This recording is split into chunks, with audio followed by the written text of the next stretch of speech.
मई के इस नौतपा में पेट्रोल और डीजल की कीमतों में भी आग लगी हुई है। राजस्थान के श्रीगंगानगर में पेट्रोल की कीमत 105 रुपए 15 पैसा हो गया है।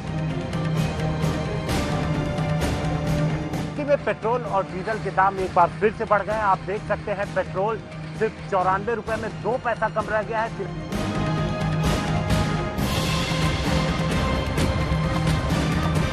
भोपाल में पेट्रोल 102 रुपए 10 पैसे प्रति लीटर की दर से बिक रहा है। लेकिन पेट्रोल और डीजल का दाम बढ़ने के वजह से काफी लोगों को नुकसान होगी, काफी लोगों को।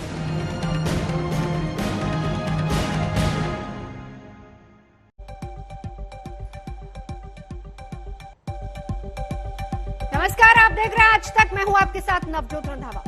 देश में पेट्रोल का भाव सेंचुरी लगा रहा है। आज मुंबई में भी पेट्रोल का भाव 100 के ऊपर जाकर आंखें दिखा रहा है। सवाल यहां पर यह है कि आखिर महंगाई के इस वायरस का कैसे होगा इलाज।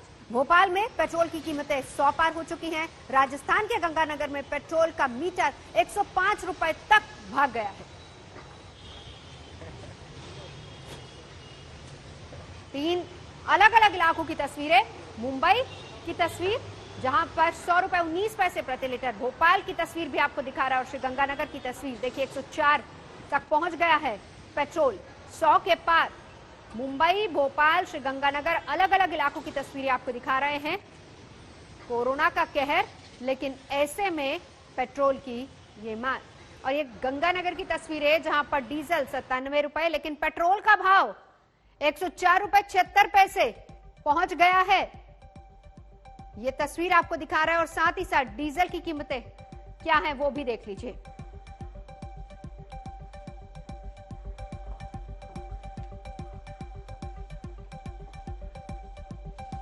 चलिए अब आपको ग्राफिक्स के जरिए दिखाते हैं कि हालात क्या हैं, किस तरीके से अलग अलग शहरों में पेट्रोल की कीमतें बढ़ती जा रही हैं। ये जो तस्वीर हम आपको दिखा रहे हैं लगातार ये श्रीगंगानगर की है, लेकिन देश के तमाम दूसरे राज्यों का हाल भी हम आपको बता देते हैं। मुंबई की बात करेंगे। देखिए मुंबई में 100 रुपए 19 पैसे ये पेट्रोल का भाव है।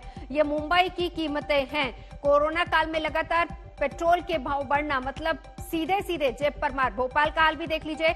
100 हालांकि बहुत पहले ही पहुंच चुका था, लेकिन 102 रुपए 4 पैसे के हिसाब से प्रति लीटर पेट्रोल। और श्रीगंगानगर में कीमतें कहां पहुंची? 105 रुपए 15 पैसे प्रति लीटर के हिसाब से श्रीगंगानगर में पेट्रोल बिक रहा है। दिल्ली में 93 रुपए 94 पैसे के हिसाब से पेट्रोल की कीमत है। और इसके साथ ही साथ चेन्नई का जिक्र करना बहुत जरूरी है। 95 रुपए 51 पैसे ये चेन्नई में पेट्रोल की कीमत है। कोलकाता में 93 रुपए 97 पैसे ये वहां पर पेट्रोल की कीमत है। हैदराबाद की कीमतें भी देख लीजिए। 97 रुपए 63 पैसे ये हैदराबाद का हाल है पेट्रोल के मामले में।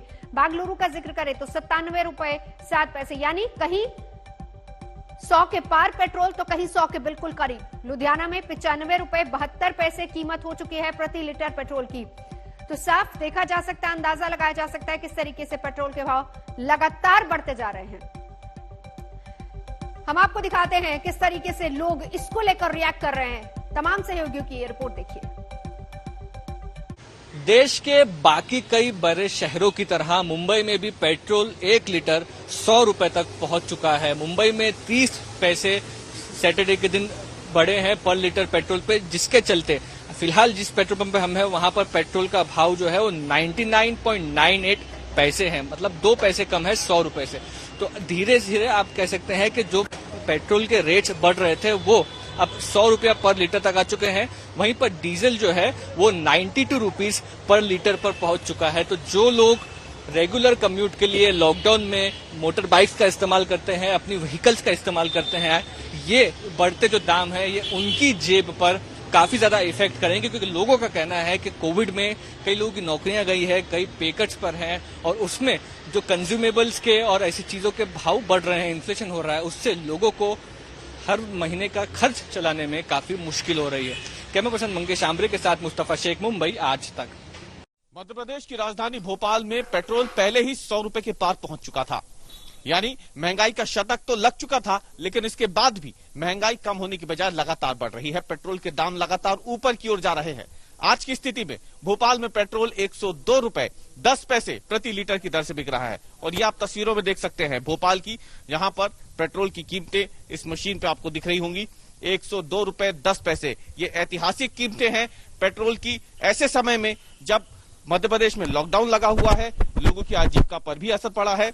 वहीं पे इस महंगे पेट्रोल के चलते भी लोगों को कई तरीके की समस्याओं का सामना करना पड़ रहा है। जो लोग पहुंच रहे हैं उनका साफ तौर पर यह कहना है कि सरकार को इस बारे में सोचना चाहिए। लेकिन इस बीच आपको बता दें कि दरअसल मध्य प्रदेश में इतनी महंगी कीमतें क्यों हैं। मध्य प्रदेश वो राज्य है जहां पर पेट्रोल और डीजल पर सबसे ज्यादा वैट लगता है।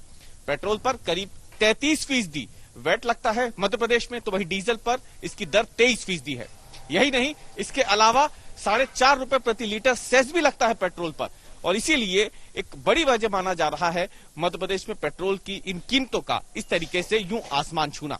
ऐसे में आम आदमी सरकार से यही मांग कर रहा है कि महंगाई के इस दौर में जहां लॉकडाउन में वैसे ही उनकी कमाई पे असर पड़ चुका है, कम से कम पेट्रोल डीजल की कीमतों पर अब काबू पाया जाए, वैट की कीमतें कम की जाएं, ताकि उनको अगर बाहर निकलना है तो कम से कम जेब पर असर ना पड़े।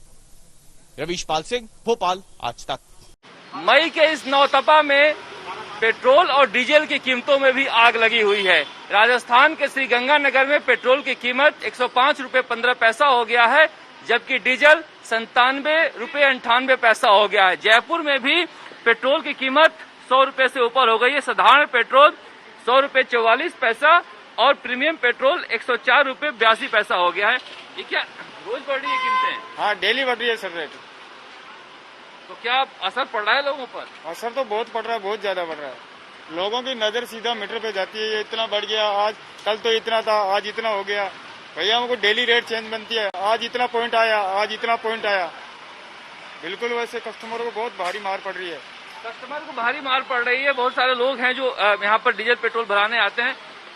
आखिरकार 100 रुपए के ऊपर चला ही गया, जो बात कही जा रही थी, और श्रीगंगानगर में तो 105 रुपए के ऊपर चला गया। सर मैं तो यही कहूँगा कि हमारे को तो पुराने दिन दे दे मोदी जी, अच्छे दिन न किए। बहुत देख लिए अच्छे दिन ही। 100 रुपए लीटर तो पेट्रोल देखा ही नहीं था कभी। अब 100 रुपए लीटर पेट्रोल, सर मार कितनी पड़ रही है। एक मजदूर साला सुबह से गाड़ी लेके निकलता, 500 रुपए उसे दिहाड़ी मिलती है, 100 रुपए का वो पेट्रोल दिला देगा, 400 रुपए ले जाएगा, उसमें क्या खाएगा।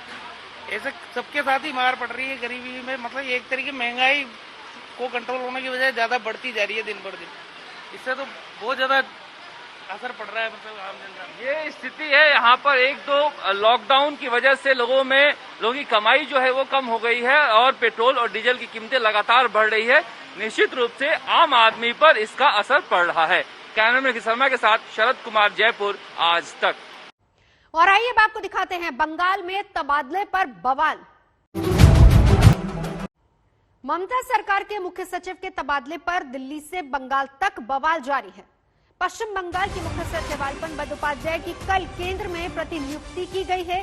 उन्हें 31 मई सुबह 10 बजे तक दिल्ली रिपोर्ट करने के लिए कहा गया है।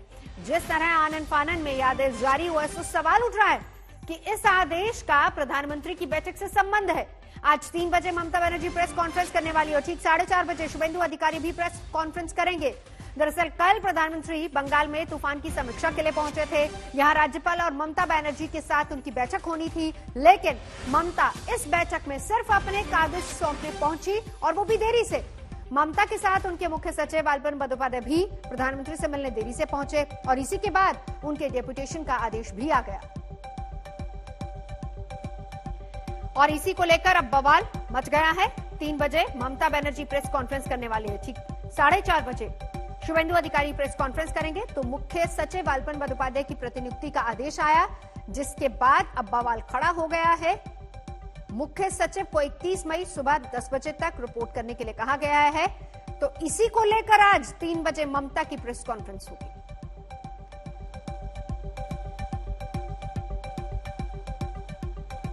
আমাদের যেহেতু কলাইকুণ্ডায় যেতে হবে 45 মিনিট টাইম লাগবে এবং আমাদের একটা কাগজ হ্যান্ডওভার করতে হবে, তাই জাস্ট 15 মিনিটের জন্য আমায় যেতে হবে, কারণ আমি মিটিংটায় থাকছি না, রিভিউ মিটিংটায়। আমি জাস্ট কাগজটা হ্যান্ডওভার করবো কোথায় কি ক্ষতি হয়েছে, যতটা এখনো পর্যন্ত আমাদের কাছে আছে এই পর্যন্ত, কারণ আমাদের যেতে লাগবে 45 মিনিট এবং সেখানে প্লেনের টাইমিং করা আছে।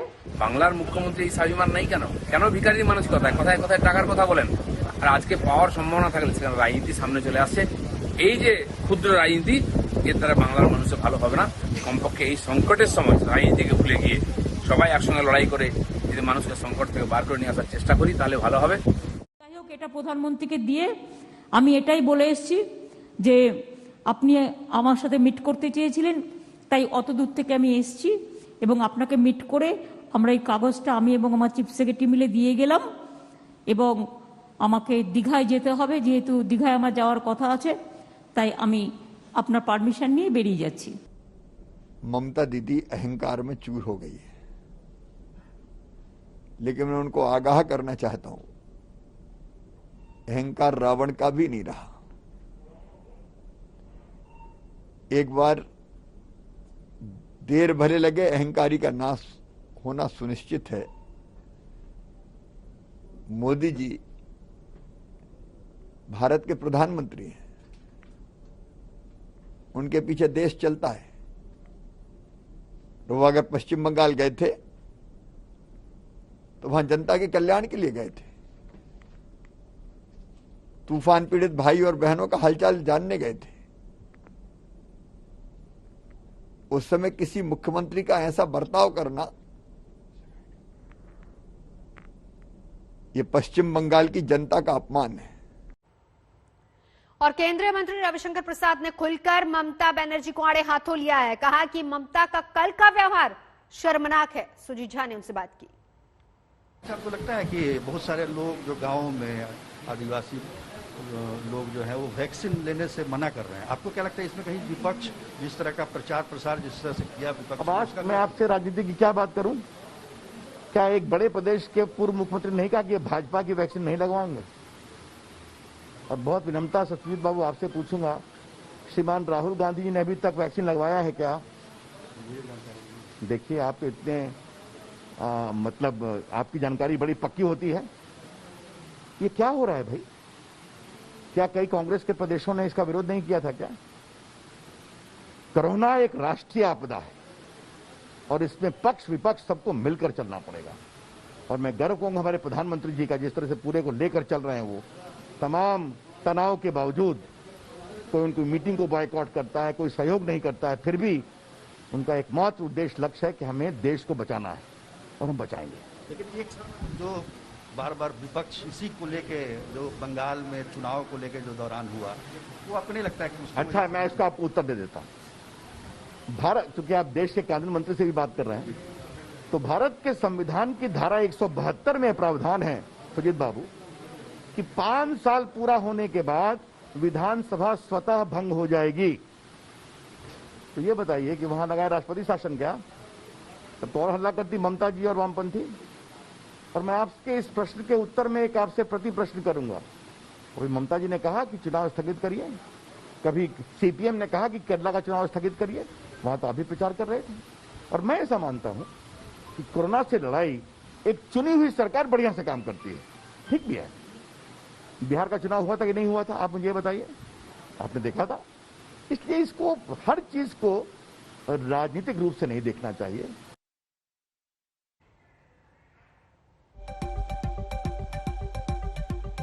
और आगे बढ़ने से पहले आइए हम आपको बता दें कि आज तक पर आगे आपके लिए क्या है खास। तो ठीक 2:30 बजे देखिएगा अखाड़े से अदालत तक सुशील। 2:30 बजे हमारी ये खास पेशकश होगी, ये हम आपको दिखाएंगे किस तरीके से। इसके बाद ठीक 3 बजे थमी लहर, आगे तीसरा कहर, ये भी हम आपको दिखाएंगे ठीक 3 बजे। इस पर देखिएगा हमारी खास पेशकश। और ठीक 4 बजे हम आपको दिखाएंगे देश और दुनिया की तमाम खबरें नॉन स्टॉप 100 में। ठीक 4:30 बजे दिल्ली टू बंगाल न्यू बवाल आपको दिखाएंगे। तो आप बने रहिए आज तक के साथ। और अब बात कोरोना की कर लेते हैं, क्योंकि मामले लगातार घट रहे हैं और इसीलिए इस बात को लेकर विचार हो रहा है कि क्या अनलॉक की प्रक्रिया शुरू की जाए। और कई दिल्ली के साथ साथ कई ऐसे इलाके और राज्य भी हैं जहां पर अनलॉक की प्रक्रिया को लेकर विचार हो रहा है। तो रफ्तार घटी है, जिंदगी को रफ्तार देने की कोशिश अब शुरू हो गई है। दिल्ली में कोरोना के नए मामले 1141 हैं। उम्मीद ये की जा रही है कि जल्दी ही केस और कम होंगे और यही कारण है कि दिल्ली सरकार ने 1 जून से अनलॉक की प्रक्रिया शुरू कर दी है। इस बीच जरा नजर दौड़ाइए इन केसेस पर, क्योंकि इसी से अंदाजा लगाया जा सकता है कि क्यों अनलॉक की प्रक्रिया शुरू हो रही है, क्योंकि केसेस कम हो रहे हैं।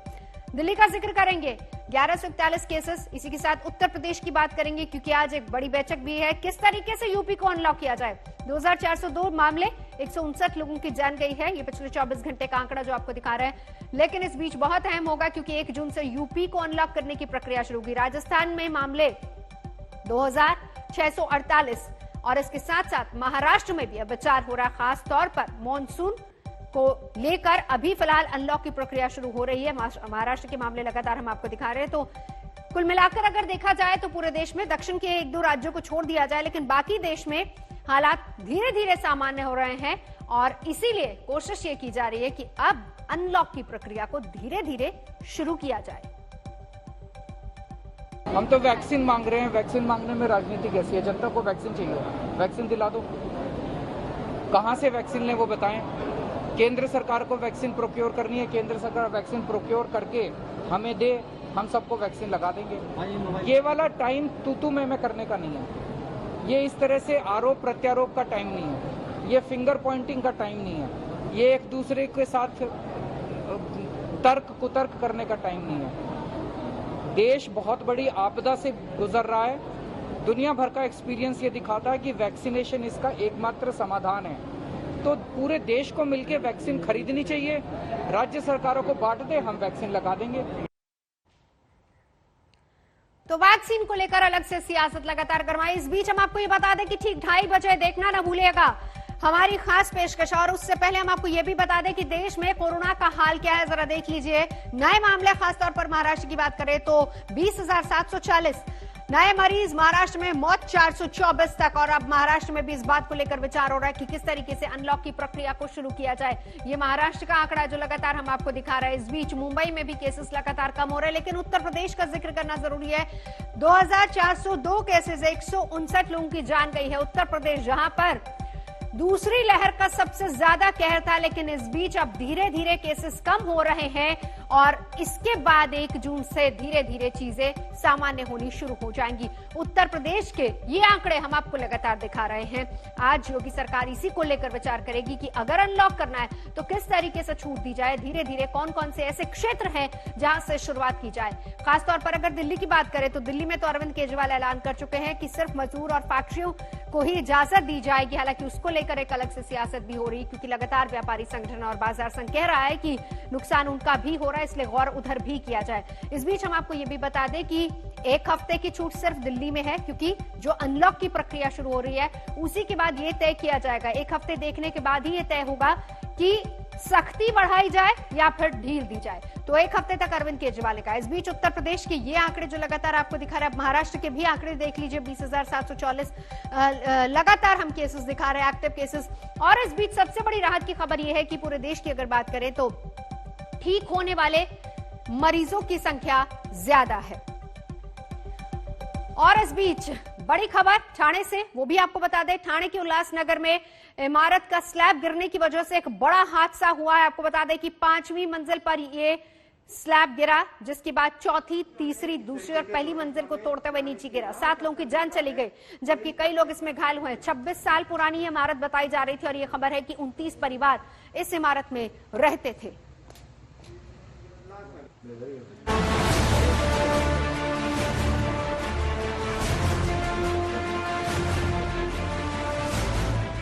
ये मलबा, ये टूटे सामान, कोनों में दबी हुई गाड़ियां। ये तस्वीरें उस दर्दनाक हादसे की गवाह हैं जो देर रात यहां हुआ था। देर रात जब सब खा पी कर सोने की तैयारी में थे, तभी अचानक जोर का धमाका होता है और 5वीं मंजिल का स्लैब नीचे आ गिरता है। ये स्लैब डायरेक्ट नहीं गिरता, ये चौथी, तीसरी, दूसरी और पहली मंजिल की छत को तोड़ते हुए नीचे गिरता है। उल्लासनगर में यहीं पर जो स्लैब गिरा है इस बिल्डिंग में, उसमें 7 लोगों की अब तक मौत हुई है। इस बिल्डिंग में अगर आप ऊपर से देखेंगे तो बिल्डिंग जो है, इमारत, आप देख पाएंगे कि ये खस्ता इमारत है, जर्जर इमारत है और कई नोटिस भी दिए जा चुके हैं इस बिल्डिंग को। अगर ये जो बिल्डिंग है, इसके पीछे का जो पैच है, वहां पर एक स्लैब गिरा। वो स्लैब 5वें माले पर गिरा, फिर उसके बाद 5वें से 4था माला, 4थे से 3रा माला, तीसरे से 1 माला। तो जितने भी लोग उस हिस्से में थे वो हिस्से के जो लोग हैं उनकी मौत हुई है इस हादसे में। तो आपको एग्जैक्टली दिखाएंगे कि ये बिल्डिंग के जो पीछे का हिस्सा है, ये आप देख पा रहे हैं, ये हिस्सा, ये जो पूरा लाइन है, यहाँ पर वो स्लैब गिरा है जिससे 7 लोगों की मौत हो गई। करीब 26 साल पुरानी इस इमारत का नाम साई सिद्धि है। इस इमारत में 29 परिवार रहते थे। हादसे के वक्त चीख पुकार मच गई। घटना के बाद थाने म्युनिसिपल के अधिकारी, TDRF, फायर ब्रिगेड के कर्मचारी मौके पर पहुंच गए। राहत बचाव का काम शुरू कर दिया गया। मलबे में दबे 7 लोगों के शव को निकाला गया। बिल्डिंग में रहने वाले लोग इसके जर्जर हालत से परेशान होकर दूसरी जगह शिफ्ट हो गए थे, लेकिन कुछ परिवार अभी भी इसमें रहते थे। हालांकि बिल्डिंग के निवासियों को कोई नोटिस नहीं आया है, लेकिन अपना घर खोने से ये बेबस और लाचार हो गए हैं। मतलब सामान मेरा पूरा पड़ा है अंदर फ्लैट के अंदर, लेकिन उसको खाली करके हम लोग सब जो मतलब परिवार के लोग हैं वो चले गए, शिफ्ट हुए थोड़े। बाकी हमको इसका कोई नोटिस नहीं आया हुआ है, कोई भी म्युनिसिपैलिटी वाले चेकिंग के लिए नहीं आए हुए हैं। ये अभी म्युनिसिपैलिटी वाले और कोई भी आएंगे बोलेंगे कि हम लोगों ने ये किया है, वो नोटिस भी हमको अभी तक नोटिस नहीं आया हुआ। आए 10 साल में इस परिसर में कम से कम 6 से 7 से ज्यादा बिल्डिंग गिर चुकी है। कई लोग मर चुके हैं और ये सब आने वाले और हादसे तैयार बैठे हैं, पर यहाँ के लोग आंखें बंद करते हैं। प्रशासन सोया हुआ। हालांकि ये हादसा कैसे हुआ इसकी जांच की जाएगी। फिलहाल इमारत को सील कर दिया गया है। बिल्डिंग में सिर्फ 5वीं मंजिल और पहली मंजिल पर ही लोग रहते थे, इसलिए शायद हादसे में कम जान गई। अगर इसमें और लोग रहते तो हादसा बड़ा हो सकता था। उल्हासनगर से एजाज खान के साथ मुस्तफा शेख, ठाणे आज तक। सरकार और सोशल मीडिया प्लेटफॉर्म्स के बीच टकराव लगातार जारी है और इस टकराव पर आज तक ने केंद्रीय सूचना प्रौद्योगिकी मंत्री रविशंकर प्रसाद का एक्सक्लूसिव इंटरव्यू किया। और इसे देखने से पहले हम आपको ये समझा देते हैं कि पूरा विवाद आखिर कहां से शुरू हुआ और कहां तक जा पहुंचा है। देखिए, सोशल मीडिया एक डेमोक्रेटिक मीडिया है। इसमें हर व्यक्ति को अपनी बात कहने का अवसर मिलता है और उसका भी इतना ही महत्व है जितना किसी बड़े आदमी का। सोशल मीडिया ने पिछले कुछ सालों में भारत में ही नहीं पूरी दुनिया में बहुत बड़ा बदलाव लाने का काम किया है। देश में जागरूकता आई है, अकाउंटेबिलिटी आई है, संवेदनशीलता आई है। आपने देखा कि सोशल मीडिया के माध्यम से हमारी सरकार ने लोगों को कैसे मदद की है। पीएम मोदी जिन सोशल मीडिया प्लेटफॉर्म्स के फैन हैं, उन सोशल मीडिया प्लेटफॉर्म्स और मोदी सरकार के बीच 36 का आंकड़ा चल रहा है, जिसकी वजह है सोशल मीडिया कंपनियों के लिए बनाई गई वो गाइडलाइंस जिन्हें सोशल मीडिया कंपनियां लागू करने को तैयार नहीं है। ट्विटर और सरकार के बीच तो खुली जंग छिड़ चुकी है। ट्विटर का कहना है कि वो नए नियमों को लेकर अपने यूजर्स की अभिव्यक्ति की स्वतंत्रता के लिए संभावित खतरे से चिंतित है, जिसके जवाब में केंद्र सरकार ने कहा है कि ट्विटर दुनिया के सबसे बड़े लोकतंत्र पर अपनी शर्तें थोपने की कोशिश ना करें। ट्विटर ने अपने बयान में अपने यूजर्स की अभिव्यक्ति की आजादी के साथ साथ भारत में अपने अधिकारियों की सुरक्षा को लेकर भी चिंता जताई है, क्योंकि संबित पात्रा के टूल किट वाले ट्वीट पर मैनिपुलेटेड मीडिया का टैग लगने के बाद दिल्ली पुलिस की टीमें ट्विटर के गुरुग्राम और दिल्ली स्थित दफ्तर पहुंच गई थी। क्या कोई भी देश अपने देश के हितों के खिलाफ कोई भी संस्था, कोई भी व्यवस्था अगर काम कर रही है तो क्या उसको वो नजरअंदाज कर सकती है? क्या वो इग्नोर कर सकती है? इसको ध्यान में रख करके जो हमारे यहाँ कानून है, उस कानून के हिसाब से सभी को चलना पड़ेगा। अब आपको आसान तरीके से समझाते हैं कि सोशल मीडिया प्लेटफॉर्म्स के लिए नई गाइडलाइंस की जरूरत को लेकर भारत सरकार के क्या तर्क हैं। पहला तर्क तो ये है कि आप इन कंपनियों के खिलाफ पुलिस में शिकायत दर्ज नहीं करवा सकते। इन सोशल साइट्स की शिकायत करने के लिए आपके पास भारत में मौजूद किसी अधिकारी से संपर्क करने का कोई विकल्प नहीं है। अगर आप कंपनी के ऑफिशियल ईमेल आईडी पर शिकायत भेजते हैं तो उस शिकायत पर कार्रवाई की कोई टाइम लिमिट तय नहीं है, और अगर शिकायत पर कार्रवाई होती भी है तो सभी कंपनियां अपने अपने नियम के हिसाब से खुद फैसले ले लेती हैं। कोई भी सोशल मीडिया प्लेटफॉर्म किसी पोस्ट या ट्वीट को बिना कारण बताए हटा सकता है, और भारत के कानून के प्रति इन सोशल मीडिया प्लेटफॉर्म्स की कोई खास जिम्मेदारी भी नहीं।